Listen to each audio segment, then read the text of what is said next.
ఇంతమందిగా ఉన్నారే, వందలాది మందిగా, వేలాది మందిగా ఉన్నారు. దేవుడు మీకు ఇచ్చినటువంటి వ్యాపారాల, దేవుడు మీకు ఇచ్చినటువంటి ఉద్యోగాల, దేవుడు మీకు ఇచ్చినటువంటి మంచి పాడి పంటల, మీరు ఎలాగో దేవుని పని చేయలేకపోతున్నారు, మీరు ఎలాగో వెళ్ళలేకపోతున్నారు, మీరు ఎలాగో చేయలేక వెళ్ళలేకపోతున్నప్పుడు వెళ్ళే వారికైనా మీరు చేయుతనివ్వండి. వెళ్ళే వారికి మీరు చేయుతనిస్తే వారు వెళతారు కదా. మా నిమిత్తం ఎవరు పోతారు అన్నాడు ఆయన. మేము వెళ్ళిపోతామని ముందుకొచ్చారు. ముందుకొచ్చిన వారికి ఆ రోజు అంత్యోక్యలో ఉన్న సంఘం పౌలు బర్నబాను పంపించారు, మీరు వెళ్ళండి సేవకు అని. మీరు ఎందుకు చేయకూడదా పని? దేవుడు మీకు ఇచ్చిన క్షేమకరమైన స్థితిని మీరు జ్ఞాపకం చేసుకోండి. దేవుడు మీకు ఇచ్చిన ఆరోగ్యాన్ని మీరు జ్ఞాపకం చేసుకోండి. దేవుడు మీకు ఇచ్చినటువంటి ఉద్యోగాలు మీరు జ్ఞాపకం చేసుకోండి.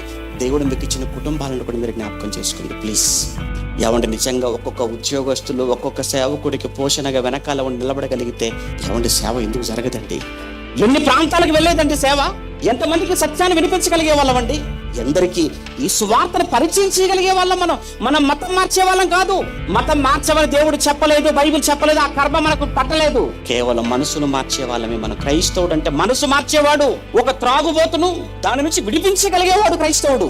ఒక దొంగను మార్చగలిగిన వాడు మంచి మనిషిగా. విచ్ఛిన్నమై పాడైపోయిన కుటుంబాన్ని కట్టేవాడు క్రైస్తవుడు. అంటే ఎన్నో వ్యసనాలలో నుంచి విడిపించి ఒక మంచి మనిషిగా దేవుడు కోరుకున్న వ్యక్తిగా ఈ సమాజం మధ్య నిలబెట్టేవాడే క్రైస్తవ సేవకుడు. అంటే మతం మార్చేవాడు కాదండి.